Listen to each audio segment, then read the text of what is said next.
Hello, BC Calculus students. This is Mr. Johnson, and we're just going to finish up section 8.3 quickly here with about 4 examples just at the end. This is just some practice. We're going to start with example 10.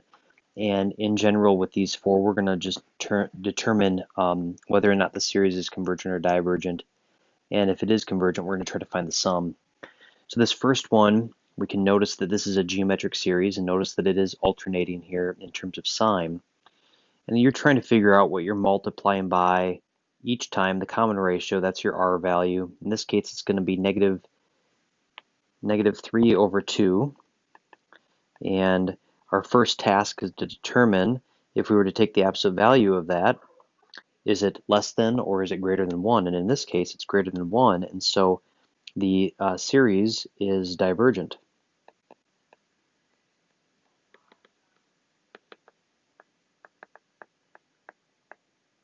And that's it. We're done with that one. Let's go on to the next page. Okay, we have another geometric series here, and hopefully you're starting to recognize these. This one, we're starting at 0, going to infinity. I'm going to go ahead and rewrite this. So we're going to go from 0 to infinity, and I'm going to have 4 multiplied by 4/5 to the n. We've done this a few times now, so hopefully this makes some sense. Remember, 4 to the n plus 1 is really 4 to the n times 4 to the first. And so I'm separating it that way, and then I'm grouping 4/5 to the n so that I can look for my R value and then my A value. So in this case, we have an R value of 4/5. Remember, A is the starting term. So if n is 0, 4/5 to the 0 is 1 times 4 is just 4. So A is 4. All right, R is less than 1.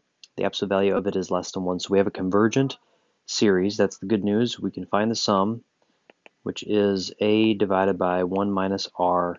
So that's going to be 4 divided by 1 minus 4/5. We can multiply by 5, and we get 20 divided by 5 minus 4. And so we end up getting a sum of 20. So we would say that this is convergent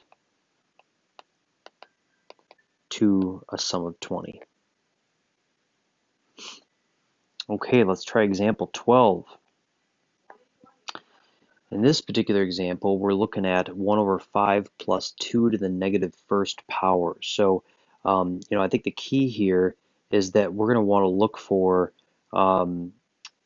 which test are we going to really use here? This is, initially we've just done 2 geometric series tests. We think, oh, it's going to be a geometric series to the n power, but this is to the negative n power, but there's also that 5 there. I think it's really easy to, now that we have 7 tests to consider, I think it's really easy to get bogged down into maybe one of the other tests and make it more complicated than it needs to be.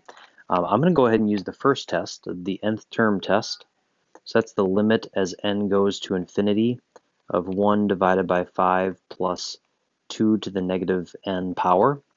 Now remember, with 2 to the negative n, if we were to use n as infinity, that would be 2 to the negative infinity, which is going to go to 0. And so what we get here is a limit of 1/5, which is not 0. And so we know that this is divergent by the nth term test.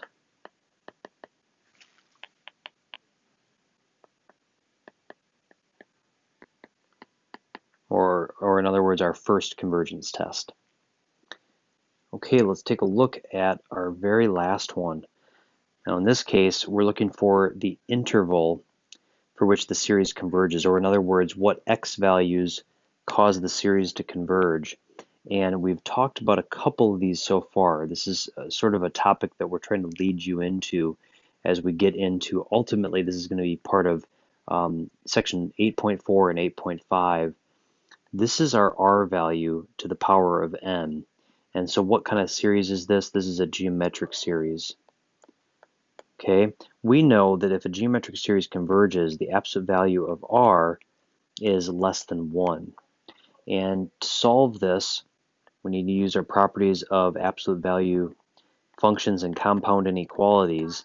This probably dates back to maybe Algebra 1 or possibly Algebra 2.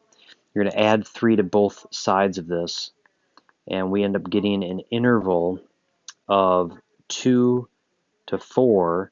Neither one is included, because remember, if you include 2 or if you include 4, you're going to get a divergent geometric series. You're going to get 1 to the n, which just diverges to 1. Or, excuse me, which just continues with 1, so it's going to diverge as you add 1 over and over again. That anything in between 2 and 4 is going to allow us to have a convergent geometric series. And so that's the interval. It's called the interval of convergence. Okay, that does it for section 8.3. Thank you.